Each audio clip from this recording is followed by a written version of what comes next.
제2장. 그러므로 다른 사람을 판단하는 사람도 변명할 수 없게 되었습니다.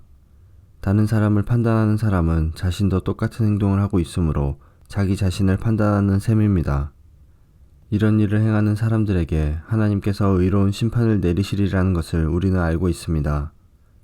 악한 일을 행하는 사람들을 판단하면서 실은 자신도 똑같은 일을 하고 있는 사람에게 한마디 하겠습니다.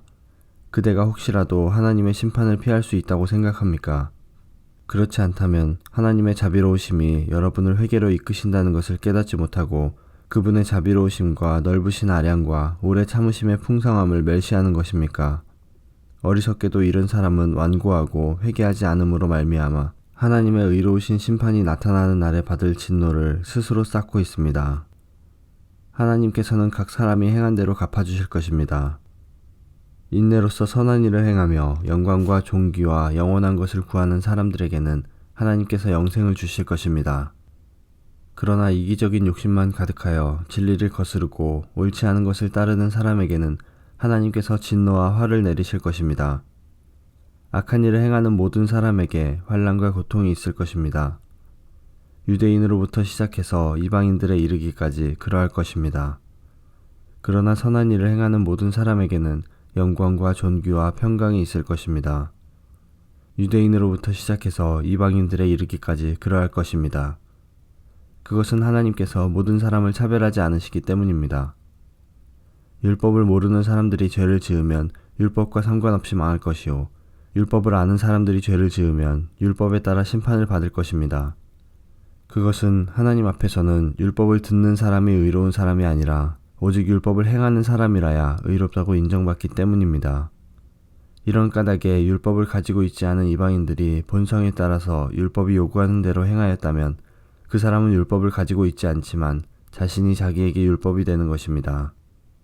이런 사람들은 율법이 요구하는 것이 그들 마음속에 새겨져 있는 것을 보여주며 그들의 양심이 그것을 증언하고 그들의 생각이 그들의 잘못을 고소하기도 하며 그들 자신을 변명하기도 합니다.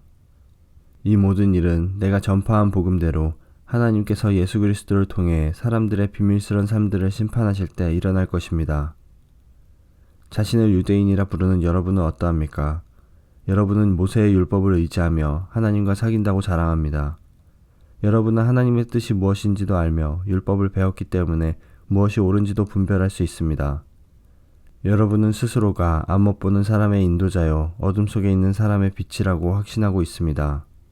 또 율법에서 지식과 진리의 근본을 터득했다고 하면서 여러분 자신을 어리석은 사람의 교사요 어린아이의 선생이라고 생각합니다.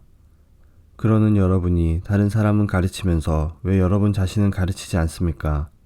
다른 사람에게는 도둑질하지 말라고 설교하면서 여러분 자신은 왜 도둑질을 합니까? 간음하지 말라고 말하면서 여러분은 왜 간음을 행합니까? 우상을 미워하면서 여러분은 왜 신전에 있는 물건을 훔칩니까? 율법이 있다고 자랑하면서도 그 율법을 지키지 않음으로써 하나님을 욕되게 하는 까닭은 또 무엇입니까? 너희 때문에 하나님의 이름이 이방인들 사이에서 욕을 먹고 있다고 성경에 기록된 말씀과 어쩌면 그렇게도 똑같습니까? 여러분이 율법을 지키면 여러분이 받은 할례는 가치 있는 것이 되지만 율법을 지키지 않으면 여러분은 할례를 받지 않은 사람처럼 되고 맙니다. 반대로 할례를 받지 않은 이방인이 율법이 명하는 내용들을 지키면 하나님께서는 그 사람을 할례를 받은 사람으로 여기지 않겠습니까? 할례는 받지 않았어도 율법을 지키는 사람이 할례는 받았으나 율법을 어기는 여러분을 오히려 율법의 파괴자라고 판단할 것입니다. 그러므로 겉모습만 유대인인 사람은 진정한 의미에서 유대인이 아닙니다. 그리고 몸에만 행해진 할례는 진정한 의미에서 할례가 아닙니다. 마음으로 유대인인 사람이 진정한 의미에서 유대인입니다. 그리고 율법이 아니라 성령을 따라 마음에 받는 할례가 진정한 의미의 할례입니다. 그런 사람은 사람이 아니라 하나님께로부터 칭찬을 받습니다.